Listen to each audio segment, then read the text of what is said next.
താനോ തകതാന തകതാനോ തകതാന താനോ തകതാന തകതാനോ തകതാന താനോ തകതാന തകതാനോ തകതാന തകതാനോ തകതാന തകതാനോ തകതാന താനോ തകതാന തകതാനോ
ഓക്കെ, വളരെ നല്ല ഗാനം രാജീവ്. ഈ നാടൻ പാട്ടുകൾ എന്ന് പറയുമ്പോൾ അതിന് പിന്നിൽ പല കഥകളുണ്ടാകും. അത് രൂപപ്പെടുത്തിയെടുക്കുന്നതിൽ അല്ലെങ്കിൽ ചിട്ടപ്പെടുത്തുന്നതിലെല്ലാം പല കാര്യങ്ങളെല്ലാം പല ഘടകങ്ങളുണ്ടാകും. ഇപ്പോൾ നിങ്ങൾ പാടിയ പാട്ടിന് അങ്ങനെ എന്തെങ്കിലും പ്രത്യേകതകളുണ്ടോ? അതിൻ്റെ വിശേഷങ്ങൾ, കാര്യങ്ങൾ എന്തൊക്കെയാണ് രാജീവ്? നാടൻ പാട്ടുകൾ ഒരുപാട് കഥകൾ പറയാനുണ്ട്. ഇത് തന്നെ ഈ പാട്ട് തന്നെ ഇപ്പോൾ ഞാൻ പാടിയിട്ട് തന്നെ നമുക്കറിയാം. ഏരിയ കുന്നിൽ പെരവെച്ച, അതായത് പൊക്കത്ത് പെരവെച്ചിട്ടുണ്ടെങ്കിൽ പോണവനെയും വന്നവനെയും കാണാമെന്നും പറഞ്ഞിട്ടുള്ള ഒരു കഥ വെച്ചിട്ടുള്ള പാട്ടാണ്. നമുക്കറിയാം കൊട്ടയും വട്ടിയും നേടണ വിവാഹത്തിൻ്റെ തന്നെ പാട്ട് തന്നെ ആയിരിക്കും ഇത്. ഒരുപാട് കഥകളും പാട്ടുകൾക്ക് പറയാനുണ്ടാവും.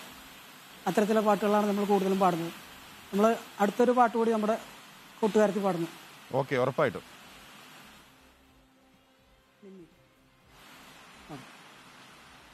താനിന്നേ തന്നാനത്തന തന്നാനത്തനനേ താനിന്നേ തന്നാനത്തന തന്നാനത്തനനേ താനിന്നേ തന്നാനത്തന തന്നാനത്തനനേ താനിന്നേ തന്നാനത്തന തന്നാനത്തനനേ തന്നാനത്തനനേ താനാനത്തനനേ തന്നാനത്തനനേ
ഓക്കെ, വളരെ മനോഹരമായി തന്നെ പാടിയിരിക്കുകയാണ് രാജീവ്. ഇപ്പോൾ ഈ നാടൻ പാട്ടുകൾ എന്ന് പറയുന്നത് പണ്ടത്തെ പോലെയല്ല, ഇപ്പോൾ സിനിമകളിലെല്ലാം തന്നെ വളരെ വ്യാപകമായ രീതിയിൽ ഉപയോഗിക്കുന്നുണ്ട്, അതിൻ്റെ പല വെർഷൻസ് ഉപയോഗിക്കുന്നുണ്ട്. അപ്പോൾ ഇപ്പോൾ വളരെ ട്രെൻഡായി നിൽക്കുന്ന ആവേശത്തിൽ ഫഹദ് ഫാസിലൊരു റീൽ ചെയ്തതോടെ ലോകമെമ്പാടും പ്രശസ്തമായിരിക്കുന്ന കരിങ്കാളിയല്ലേ എന്ന ഗാനമായി നിങ്ങൾ തയ്യാറാണെന്നാണ് ഞങ്ങളുടെ പ്രൊഡ്യൂസേഴ്സ് ഉൾപ്പെടെ പറയുന്നത്. അപ്പോൾ ആ പാട്ടൊന്ന് കേട്ടാലോ രാജീവ്?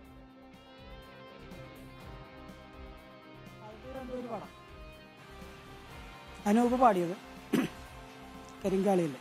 ഓക്കെ. കരിങ്കാളിയല്ലേ കൊടുങ്ങല്ലൊരു വാഴട പെണ്ണാള്, കൊടുവാളെടുത്ത് ചുടുതാരിക ചോരയിൽ നീരാട്. കരിങ്കാളിയല്ലേ കൊടുങ്ങല്ലൊരു വാഴണ പെണ്ണാള്, കൊടുവാളെടുത്ത് ചുടുതാരിക ചോരയിൽ നീരാട്.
ഓക്കെ, വളരെ നന്ദി രാജീവ്. പ്രേക്ഷകർക്കായി 3 ഗാനങ്ങൾ പാടിത്തന്നതിന്. സൂപ്പർ 60കളിൽ അതിഥികളായി എത്തിയത് മരട് കാളീസ് നാടൻ പാട്ട് കലാസമിതിയിലെ രാജീവും സഹപ്രവർത്തകരുമാണ് സൂപ്പർ 60യിൽ അതിഥികളായി എത്തിയത്.